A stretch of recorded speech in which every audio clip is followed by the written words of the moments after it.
Hello, magandang araw po sa ating lahat. Ito po muli ang inyong lingkod, ang Munting Tinig ng Ordinaryong Filipino. Kamusta kayo? Welcome po dito sa ating Munting Tinig channel.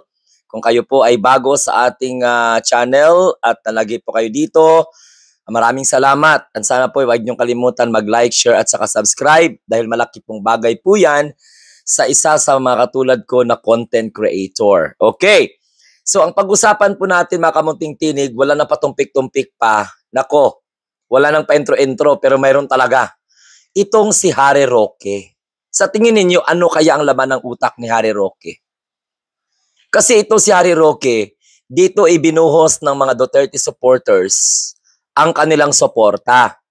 Bilib na bilib ang mga DDS dito. Ha? Basta ano ang sabihin, kahit anong sabihin ni Harry Roque, mga kamunting tinig, halos nagpifiesta, di magkaulgaga ang mga DDS sapagkat ito po ay ang kanilang puon. No? Puon nila. Isa ito sa mga sumasamba kay Rodrigo Duterte at saka kay Sara. Mga disipulo ito. No? Kung si Santa Sara at saka si Santo Rodrigo ay ang kanilang sinasamba, ito naman ay ehemplo, modelo ito ng mga DDS. Maayos ang buhay nito. Ito ang ipinagmamalaki ng mga Duterte supporter na matalino na abogado. Ito lamang po ay kalaban ni Panelo, itsapera ni Sara Duterte, pero pilit pa rin ni Roque ang sarili niya sa kampo ng mga Duterte dahil nga matalino. Okay, bakit ko ito tinapik, mga kamunting tinig? Bakit natin ito pag-usapan si Harry Roque? Sapagkat ang kapal ng mukha ni Harry Roque na mag-utos sa Pangulong Bongbong Marcos na magbitaw. Dahil si Harry Roque ay nagbunyi ng approval rating at saka trust rating, no? Approval, oo, at saka trash rating ni Sara Duterte. Na hindi na lang nila ginawang 1,001 o di kaya ay 125 million%. No? Bakit hindi pa nila ginawa yung rating na yon? Oo, pa 61% pa, pa 59% pa. Bakit hindi nila ginawang 125 million% o di kay 650 million na hindi may paliwanag kung paano ginasta? Now, sir, bakit natin pag-usapan si Roque? Kasi ito, dangerous ito eh. Very dangerous ito kapag ito ay paniwalaan ng taong bayan. Nagtatago na nga ito si Roque eh. Sangkot nga ito sa illegal operation na Pogo eh. Iba, hindi nga alam po ng mga kababayan natin, ng mga Duterte supporters, kung paano po lumobo ang yaman ni Roque. No? Bigla-bigla lamang nung siya po ay konektado na sa Pogo. At yan ay lumalabas sa investigation ng Quadcom. Ano ang dahilan kung bakit naglaya si Roque sa Pilipinas? Eh hindi naman siya pinagtakaang patayin. Wala namang banta sa kanyang buhay. Pero paik-ik lamang po itong eklabosh na ito. Okay. So, dahil sa kakatapos lamang po na survey na walang kwenta ng False Asia, naniwala kayo? Sa False Asia, 1,200 respondents.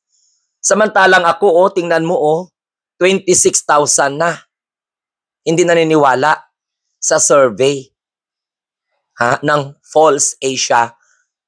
Bahala kayo dyan, i-claim ninyo na trustworthy si Sara. Pero alam ng taong bayan, wala kang ginawa, magkritika sa gobyerno, magbakasyon ka sa dahig, mamamolitika ka, 61% na kaagad ang trust rating mo. Sa bagay, hindi naman namin, kahit nga isiro ninyo yung Pangulo, wala kaming problema. Pero dito, sabi ni Harry Roque, na ngayon daw po na 28% no, at 29% na approval rating at trust rating ni PBBM, paano daw po si PBBM magpapakumbaba? Wow naman. Parang ipinapamukha ni Harry Roque na, ano na, mababa na yung rating mo. Yung trust rating mo at saka yung approval rating mo, 28 to 29% na lang. So, hindi ka ba pa magpapakumbaba? Magpapakumbaba ka na. Yan ang sabi niya kay PBBM.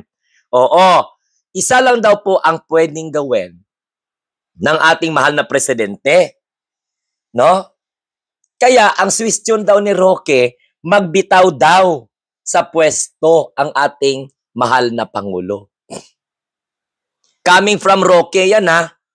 At yan ay pinalakpakan ng mga alipungoy, mga oplok, mga tambalelong na mga Duterte supporter. Nagbunyi na to sila, halos magpa-fiesta na to sila. Parang nakawala sa kwadra ang mga hayop o ang mga animal na mga supporter ng propeta ng kadiliman at ng Santo Rodrigong malademonyo ang pamamahala. Ayon po sa pamilya ng mga biktima ng war on drugs ni Rodrigo Roa Duterte, na kung saan ay pinakain ng pinakain, inalagaan ang mga Chinese national sa bansa na mga negosyante para magkalat ng lagim dito po sa ating bayan. Ang isa ginawa pang economic advisor, walang iba kundi si Michael Yang. So ngayon, magbitaw na daw po ang Pangulo sa pwesto dahil 28 to 29% ang approval and trust rating ni PBBM. Kaya para daw ipakita ni PBB magpapakumbaba, naku Ginoo ko Lord, pinagre-resign ni Harry Roque Alingang nga, no? Walang kwentang abogado, ayun, nagtatago na, palive-live na, kung ano-ano na lang winawakal. Naku Ginoo ko. So sabi niya dito, sumunod daw po si PBBM sa turo ng Panginoon. Wow, coming from you? Isa ka na ba rin ba sa propeta ng kadiliman? Makapag-suggest ka, sumunod daw po ang Pangulo sa uturo ng Panginoon. Eh kayo nga, sinusunod nyo turo ni Satanas eh. Turo ng demonyo eh. Nagpakilalang Pangulo ng impyerno, naniwala naman kayo. Talaga tong hayop na to si Roque, oo. Ibang klase itong buang na ito, kung ano-ano na lang pinagsasabi. Sumunod daw po ang mahal na presidente sa utos ng Pangulo na kung saan ay magpakumbaba. Oh, umamin daw po ang Pangulo na siya ay wala daw sa tamang pag-iisip. No? At umamin daw po dapat ang Pangulo na siya daw po ay may bisyo. Alam mo, Roque, ngayon, kung ihambing kayo ni PBBM, itabi kayo, mukha kang adik kumpara kay PBBM. Kung titingnan natin ang mental state, ikaw ang wala sa pag-iisip. Dahil tinuruan mo ang mga Pilipino mag-alsa laban sa gobyerno, magalit laban sa gobyerno, magwelga, samantalang wala kayo dito sa Pilipinas. Ang mga uto-uto naman ng mga Duterte supporter, naglipana, inoccupy ang EDSA, ang Davao, at ibang-ibang bahagi ng Pilipinas na hindi naman makapuno ng venue. Wala na kasing naniniwala sa mga Duterte, kayo-kayo na lang. Kundi pa nga siguro magbayad ng survey firm, hindi lalabas ang pangalang Duterte.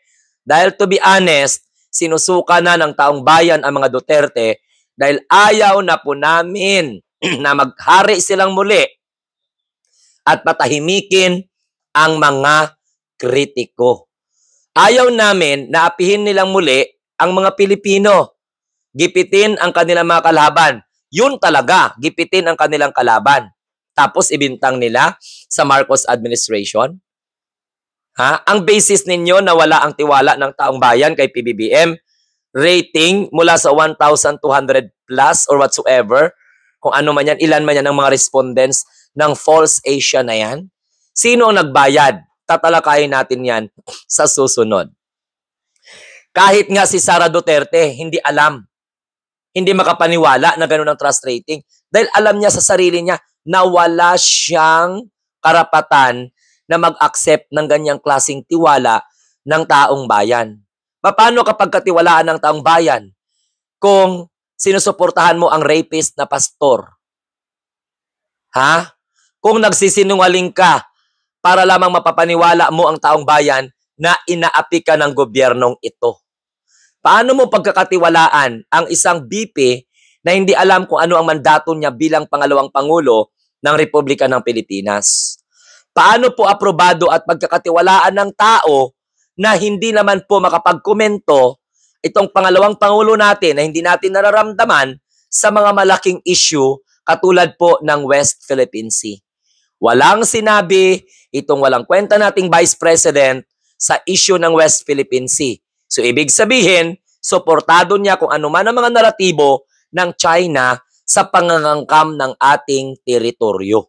Ganon ba yung approve? At ganon ba yung pinagkakatiwalaan ng taong bayan? Nakakita lang kayo ng 61% na hocus-focus at 59% na hocus-focus at 28 or 29 na hocus-focus. Pagbibitaw na ninyo ang Pangulo, sinong ipalit ninyo? Si Sara Duterte na wala animo? Si Sara Duterte na isa sa mga propeta ng kadiliman? Kasi ang lakas ng loob na magsalita tungkol po sa Semana Santa o Kwaresma. Tapos inangkin na siya ay Pangulo ng Impyerno. Anong performance ni Sara Duterte para ipagmalaki ninyo na siya ang susunod na maging Pangulo ng Republika ng Pilipinas? At bakit ninyo pagbibitawin ang Pangulo? Nag-iilusyon kayo, Roque, dahil ambisyoso kang palaka. Di ba? Kung di ka ba naman abnormal, sasabihin mo sa taong bayan, ang legit talaga na Pangulo ng Pilipinas ay si Inday Sara. Paano magiging presidente yan? Hindi nga tumakbo yan. Nag-file ba yan? Ha? Makikita ba sa COMELEC ang Certificate of Candidacy? Dinaya ba siya? Kaya hindi siya nakaupo bilang Pangulo ng Republika ng Pilipinas? Nagpapili ba na? Nagpa-elect ba yan ng Pangulo? Kabuang ni mo, oy. Ikaw, Roque, umuwi ka ng Pilipinas, harapin mo ang mga investigation laban sa'yo. Patunayan mo sa sambayanang Pilipino na hindi ka involved sa illegal operation na Pogo. At malinis kung saan man at paano lumobo yang di mo maipaliwanag na yaman. Kaya kayo na mga Duterte Diehard supporters, kung maniniwala kayo dito sa uplok ng Hari Roque na ito, anong tawag sa inyo? Sa ating mga kababayan na mga matitino ang kaisipan, ano ang tawag natin sa mga Pilipinong naniniwala kay Roque, sa pang-uuto ni Roque, sa pagbubula-bula ni Roque? Tingnan mo kung magaling yan si Roque. Isa yan sa lead council, Pilipino yan eh. Dapat nga yung magtanggol sa kapwa Pilipino, Pilipino, di ba? Dapat na magtanggol kay Rodrigo Duterte, Pilipino. Pero bakit si Roque hindi isinama sa legal counsel ni Rodrigo Duterte sa Dahig? Naging spokesperson pa yan ni Tandang Hukluban. Bakit bininiwala ang eksperto mo kung magaling ka? Tapos ngayon, magaling-galingan ka para mag-suggest sa presidente na aminin ni PBBM na wala sa tamang pag-iisip si PBBM? Gago ka ba? Kayo ang wala sa pag-iisip. Sa kakatawag nyo kay PBBM na ngiwi-ngiwi, bangag-bangag, tingnan nyo itsura ninyo ngayon sa kamera. Bawat live ninyo, Diyos ko, Santissima Trinidad, parang nilamuta kayo ng isang dosenang kapre, na malaposte ng Meralco ang tarugo. Di ba? Parang sinampal kayo ng mga engkanto. Alam nyo kung bakit? Tingnan nyo itsura nyo. Kumpara nyo kay PBBM. Tapos kayo pang magsabi na wala sa isip si PBBM. Tapos kayo pang magsabi na may bisyo ang presidente. Parang kayo ata yung mga naka-drugs. Oo. Kung kami ang magtingin sa inyo sa pagla-live nyo, parang kayo ang mga naka-drugs para hindi kayo antukin. Or gusto nyong matulog pero hindi kayo makakatulog. Kaya stress na stress kayo. Rodrigo Roa Duterte, Sara Duterte, Hari Roque, sino pa ba, Maharlika, Banat Bay. Yan yung mga sinisimba ninyo mga Duterte Diehard supporters na mga parang mga gising na tulog. Mga sasyugando sasot. Wow naman. Oo. Kaya yan, panawagan ni Roque, magbitiw na daw po ang Pangulo. Aminin na daw po ang Pangulo na wala daw po siya sa tamang pag-iisip at may bisyo daw po ang presidente. Hindi nyo nga mapatunayan yung Fulboronic video nyo eh. Niloloko nyo lang yung sarili nyo eh. 2 years in the making, pagkatapos ilang minuto lang, kasinungalingan pa. Kaya kayo nagtatago dahil alam nyo sa sarili nyo na peke ang pinalabas ninyo na video laban sa mahal na Pangulo. Ngayon, kung totoo yan, bakit hindi kayo mismo ang magharap sa korte at patunayan po ninyo sa sarili ninyo na yan po ay totoo. Hindi yung pinangalandakan ninyo na authenticated. Okay? So yan lang mo kamunting tinig. Mga Duterte Dihad supporters, mamulat na kayo. Mag-comment kayo dito, Alam na ninyo ngayon kung paano kayo utuin ng isang Harry Roque na kung saan sangkot sa illegal na Pogo operation. Alam niyo ang nagpasira talaga mga DDS, dapat si Roque sisihin nyo. Dahil si Roque gumagawa lang ng desisyon para ipagtanggol ang mga Duterte. So, yun pala, ang pagtatanggol niya sa mga Duterte, kasamaan pala ang mararating. Okay? Kapamakan pala sa political career ni Sara at saka ni Digong at ng mga Duterte ang pagtatanggol ni Harry Roque. Okay? So hanggang sa muli, ito po ang inyong lingkod, ang munting tinig ng ordinaryong Filipino. Maraming salamat po sa inyong walang sawang pagtiwala sa ating munting tinig channel. Again, kung bago lang ko kayo dito sa ating channel, huwag kalimutan mag-like, share at saka subscribe. Importante po yan. At maraming salamat po sa mga nagpa-super chat, nagpa-Gcash at saka syempre nagpapa-super sticker. At hindi po nag-i-skip ng mga ads kahit umabot pa ng 30 minutes. Maraming salamat po. Nais ko lang pong sabihin na tayo ang mga bagong Pilipino sa bagong Pilipinas.